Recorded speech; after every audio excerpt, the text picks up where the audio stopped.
So there's a line of thought on progressive internet, shall we call it, progressive Twitter, the general progressive sphere that, no, we're not transitioning children. But if we were, it would be a good thing. And we should continue doing it.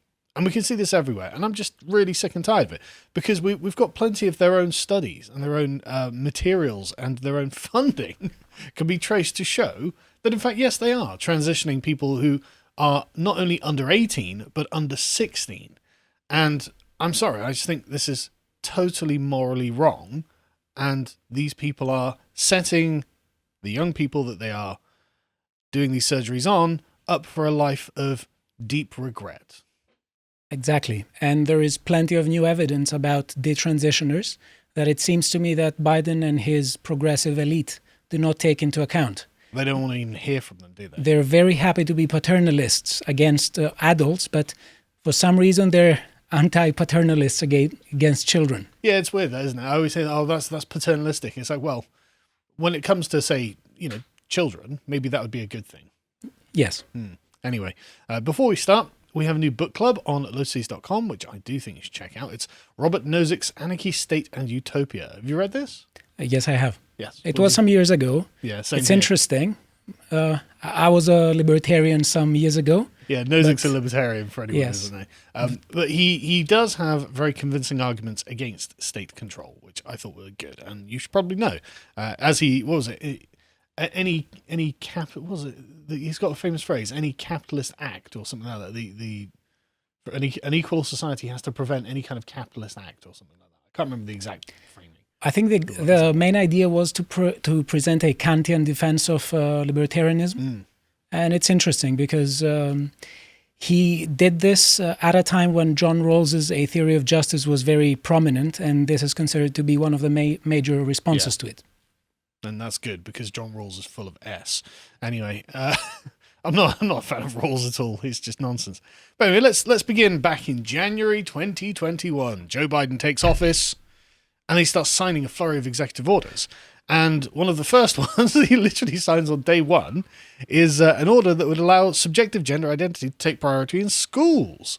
And the administration said that children should not be concerned about being denied access to the restroom, locker room, or school sports. So Biden implicitly says, yes, there are such a thing as trans children. I don't know if I agree. And the studies show that something like 90% of trans children detransition upon going through puberty, because, of course, this changes their body. Exactly. And he seems to buy into one side of the story, and he isn't very interested into listening to the transitioners talking about their predicament. No, not even slightly. And he's not even concerned about the fact that the impact that this will have on women as not at all as a discrete biological category. As Abigail Shrier, in fact, if you scroll down to this, they've got one of her tweets in here. She says, on day one, Biden unilaterally eviscerates women's sports. Any educational institution that receives federal funding must admit biologically male athletes to women's teams, women's scholarships, etc.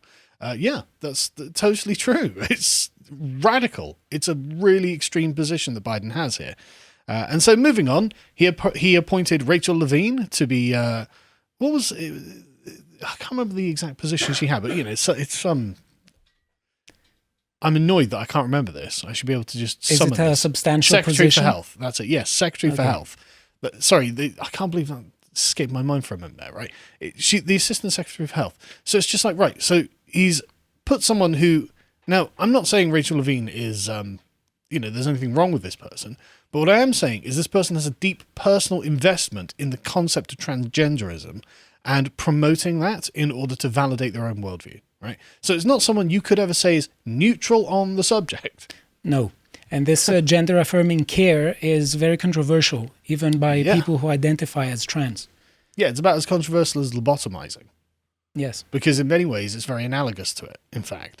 But anyway, recently, Rachel Levine delivered an impassioned call to action to an audience of doctors at the Pitt Pediatric Grand Rounds Lecture, calling on them to become ambassadors for science, ambassadors for compassion, and ambassadors for care. That's just caring to encourage children to go through gender-affirming treatments. And it's interesting because there's this idea of subjectivity and this focus on determination Yeah. and self-identification, which is entirely subjective. And it's weird now to hear Biden saying that doctors should be objective and a focal point of information to children.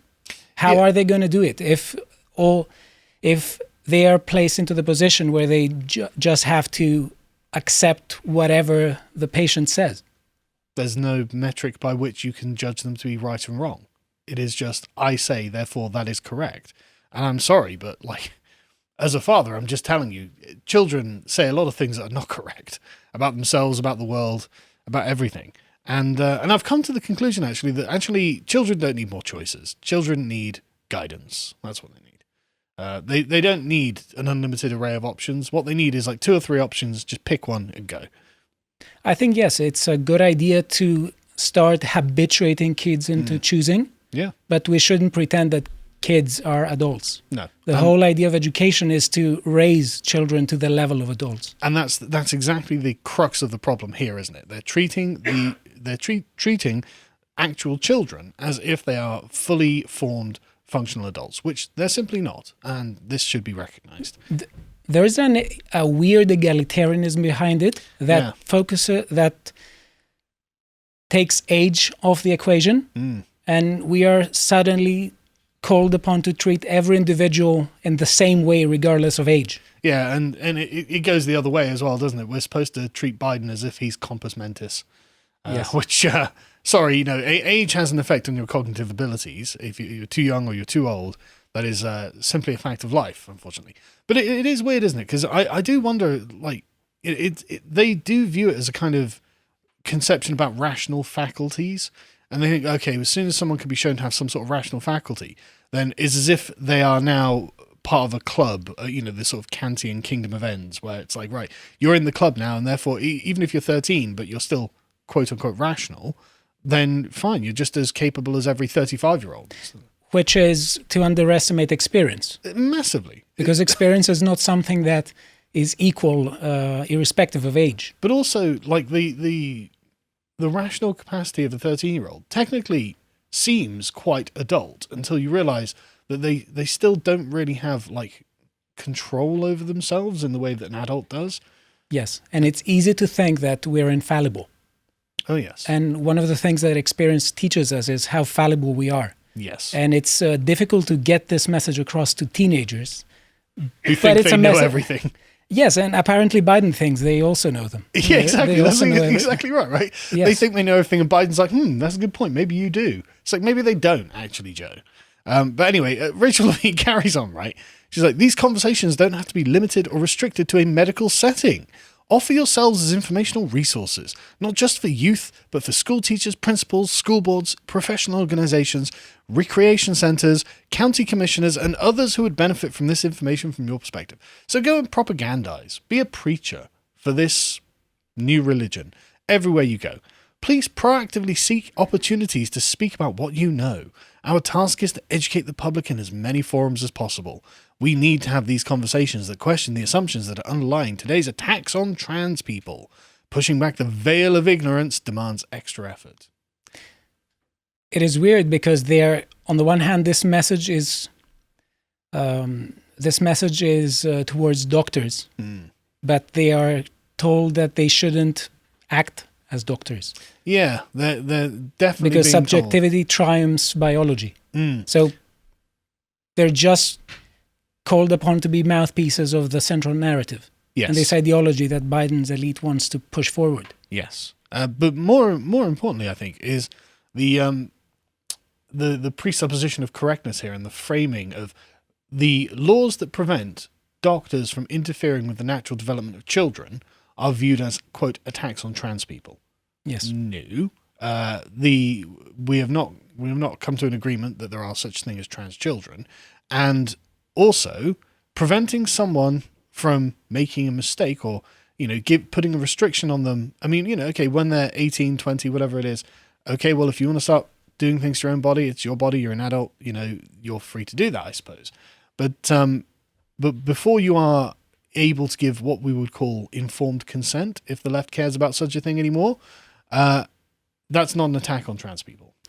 It is an easy way, though, to create enemies. It is, isn't it? Yes, Yeah. and to create the justification for their jihad. exactly, and create enemies and create victims and try to foster this mentality of victimhood that is the exact opposite of the effort to foster a mentality of empowerment. Yeah. Where we try to tell people that you have to raise your faculties in order to solve your own problems. We are basically faced with a narrative that tries to victimize people and tell them that the only way to get ahead in life is to find progressively more eloquent ways of describing their plight. And like you say, it creates a cause for war, doesn't it? The people against us, well, they must be evil. They're attacking trans kids. Why would you attack trans kids? You're just evil. And it's like, well, no, we're actually trying to prevent you from getting at children and doing something to their minds, which in fact we'll cover in the third segment, that might not be good for them. But anyway, so just to keep building this up, Biden recently came out and attacked laws preventing progressive doctors from interfering inappropriately with children and their development. Let's watch. When hospitals, libraries, and community centers are threatened and intimidated, excuse me, because they support LGBTQ children and families, we have to speak out. We must stop the hate and violence, like we just saw in Colorado Springs, where a place of acceptance and celebration was targeted for violence and terror. We need to challenge the hundreds of callous and cynical laws introduced in the states targeting transgender children, terrifying families, and criminalizing doctors who give children the care they need. We have to protect these children so they know they're loved, and we will stand up for them and say they can seek for themselves. Isn't that remarkable? It is. And these doctors, man, there's never been a doctor in history who's done the wrong thing, acting on the science. And it shows, I think... Sorry, I had the blackout. That's all right. But yeah. But the thing about this for me is just like the way that Biden is framing all of this is exactly as you say. Like basically, Biden is declaring war by his framing. He's saying, no, look, it's all good is on our side, all evil is on the other side. As Saul Alinsky would put out, this is exactly what the American revolutionaries did, stigmatizing the British Empire. Exactly, and it shows how anti-dialogue Democrats are. Oh yeah, you cannot call yourself a Democrat while claiming that everyone who disagrees with you is evil. And this concept of democracy, love, but you're Satan, so what now? Exactly. This concept of love is really weird. Yeah. It's that's the thing, isn't it? Because again, I have to speak from the position of a parent. Because I love my children, I'm not going to let them just do crazy things. Like for example, my son, given the option, would play video games all day, every day, and he wouldn't think it was wrong. And this would be his primary impulse if he's just sat around at home. And if I were to take Joe Biden's approach towards what he calls love, I'd be like, yeah, go ahead, son. And he'd be very happy, and for a while anyway, but it would get him nowhere in life. He would be completely illiterate. He would be completely addicted to these things. He would have no experience of the outside world. It would not be good for him in his long-term true interests. The thing is, we can learn from our mistakes, but the kind of parenthood you're describing, which I think is a healthy one, is also based on the premise that we can learn from the mistakes of others, and experience and fallibility frequently go together. So this is a way in which we can actually teach our children about the mistakes we made. Yeah. And make them actually learn from our mistakes so they don't have to repeat at least all of them. Yeah, well, absolutely. But that's the point, isn't it? Biden's view of love is basically just indulgence. It's to spoil the kids. It's like, oh, give them all the sweets they want. Give them all the video games they want. Do whatever it is they think they immediately want, but through the judgment of a child. It's like, okay, but I have the judgment of 43 years of experience, and I'm telling you now that there are other consequences because I have been through various interpretations of these consequences. I've seen it. There are other reasons to not do these things. Exactly. That's what Biden is avoiding. Yes, exactly. And it's an easy way to be seen in a positive light. It seems to me that Biden works like those grandparents who want to spoil children. Yeah. he is old and he seems to be the nation's grandparent. Yeah. But that's to age. No. But and this it's easy for him to appear this way. But this only works within a family where parents are in control. Because I can see Biden's speech there. He's like, we just need to give them the love and protection they need, and therefore we need to give them the sweets before bedtime. Exactly. And I, as the parent, say, okay, look, I know you're going to get all of this adoration from your grandchildren, but I then have to try and get them settled for bed. Exactly. So I'm not giving them sweets before bedtime. So you can, I'll be the bad guy here. I'm fine to be the bad guy here, but it's not in their own personal interest when their teeth are rotting out of their head to give them every sweet that they wanted. But it's not being a bad guy. I know, exactly. It's just putting order. Yeah, exactly. It's about establishing order, and the reason we establish order is for their long-term interests. Exactly. You would be annoyed at us if we didn't do this in 20 years' time if you don't have a single tooth left in your mouth. Exactly. So this is the main framing that is the problem. But what I'm showing you this to demonstrate is, again, like, there's no lack of intention for these people, right? They absolutely want what they call trans kids to have access to gender-affirming surgery and care. They want them to have the hormone blockers. They want them to be able to get the surgeries. They want society to treat them as if they are what they claim to be.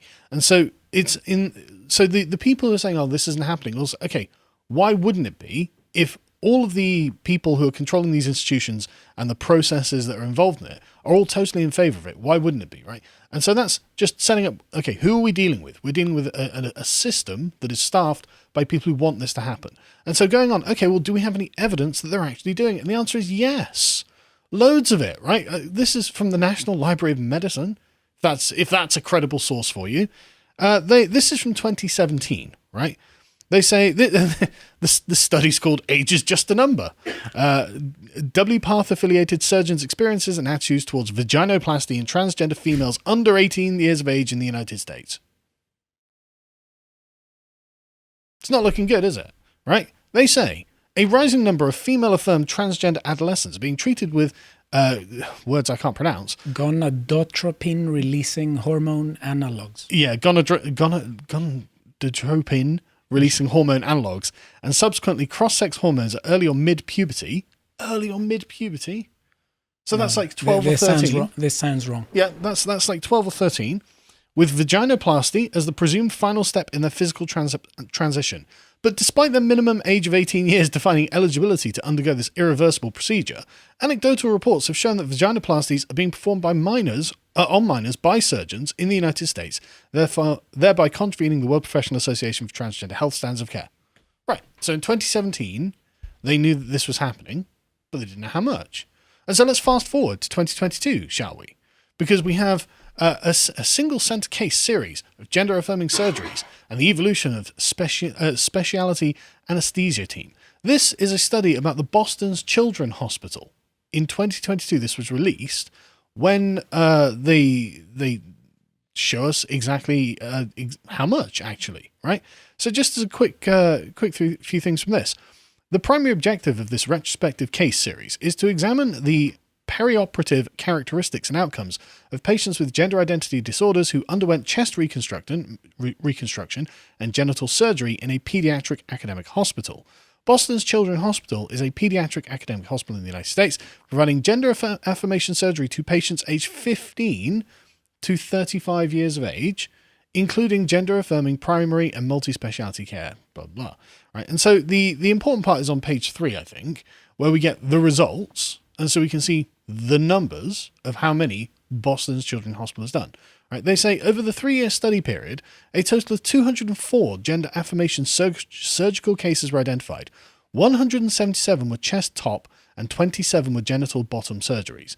Most cases were masculinizing chest reconstructions, which is 177 out of the 204, which is 86.8%, and with 65 out of the 177, so 36.7% of those being less than 18 years of age. So there we go. Over a third of Boston Children's Hospital's gender-affirming care was done on people who are below the legal age of ability to consent to this. I'm going to ask you a rhetorical question. Why did this not hit the news? That's you are right. That is a rhetorical question because we all know the answer. We all know the answer why this isn't being publicized. It's madness, isn't it? Right? Yeah. And the thing is, the average age was 18 itself. So that's just wild, isn't it? You know, like, so roughly, I'm guessing, I should have read more into this, but this seemed to be the pertinent bit. But like, you know, okay, so if the average age is 18 and 30% of them are less than 18, then surely the maximum age must be something like 21, 22. It can't be very old. It's not going to be someone who's 60, you know, a bunch of 70-year-olds getting gender-affirming surgery. So even if we go, okay, well, you know, that is bad, but at least most of them were done on people who are 18 years old. It's like, okay, I still have major objections to this because I still think that 18 years old is too young to make these kinds of decisions, really. But that wasn't the question or the point that was being denied. The fact that it's just 36.7% of these are less than 18 years of age. I mean, okay, deny now. Deny this is happening to children now. Interestingly, it's happening to young girls mostly. Most of this is young women who are being put through this ringer. 90.7% of them were, quote, trans men, as in young girls who were confused about their gender identity and therefore got chest surgery, which 86% of it, 86.8% of it was chest surgery. So lots of confused young women. Yes, and it's interesting to see the effect that TikTok has on young women. Which we'll get to in the third segment, in fact. Okay. Let's. But no, it's fine. You are absolutely right. I think a lot of this is being driven by a kind of cultural unmooring for young women, because in previous eras there were at least cultural instructions the young women received from the broader culture that say, look, you should probably do these things to get the best result out of your life, because this is how a woman functions in a society. And those have been completely removed by feminism. And so now it's like, okay, well, where are you? What are you? What is a woman? I'm not surprised so many young women, we can't define what a woman is now. So they're like, okay, well, I'll become a man then. At least I know what that is. Evil, you know. At least I can identify that. And so I thought I'd just finally finish this one up by going through Jennifer Bilek's Substack. Jennifer Bilek is a writer who's featured in Tablet Magazine, Post Millennial, and other things. And she has done quite an interesting little dive into who's funding all of this. She says gender identity ideology is not politically separate from business. Business is no longer separate from politics. We in Western civilizations, Western cultures, are governed by billionaires in finance who drive through policy through our political institutions. A facade of democracy shrouds the oligarchy we live in, just like gender performances and gender ideology shroud the capitalist profiteering from the colonization of human sex. And I like that term, colonization of human sex. It's true. Right? So she says John Stryker is one of the billionaires driving gender identity globally. He finances his LGBT non-governmental organization called Arcus Foundation from his stock in medical multinational Stryker Corporation, to which he is the heir. Vanguard Group, one of the biggest investment companies, holds the largest share of stock in Stryker Corporation. BlackRock is the most significant investment company in the world and the third largest holder of Stryker Corporation stock and the biggest holder in Vanguard stock. The fourth is Greenleaf Trust, the financial management company Stryker left to create Arcus Foundation. Cumulatively, these investment houses own Stryker Medical and hold influence over its operations. So we know who's funding it, we know who's in favor of it, and we know that they're doing it.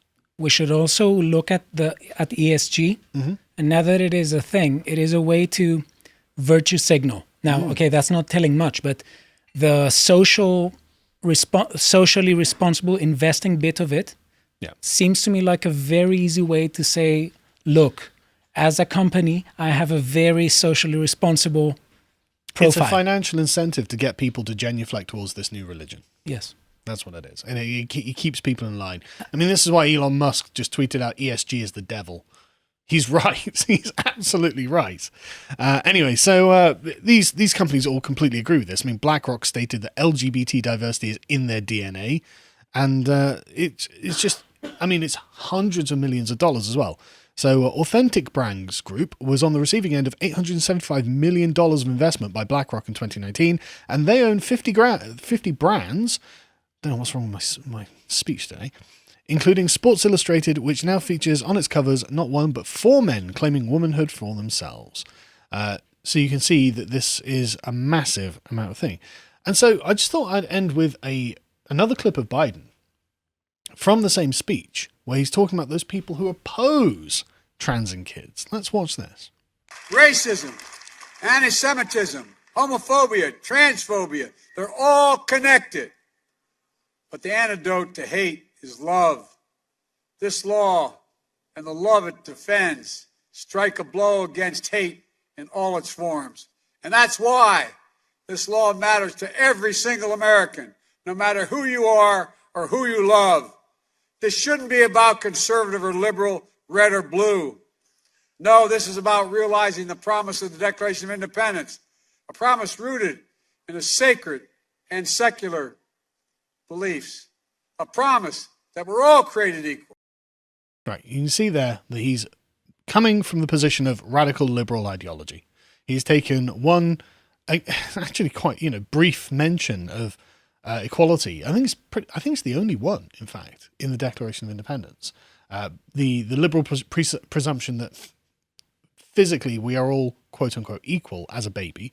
We're all born in the same way, and so there's no particular difference between us, and so status of rank and hierarchy shouldn't be imposed by social norms, which was what the liberals were arguing against in the 17th century.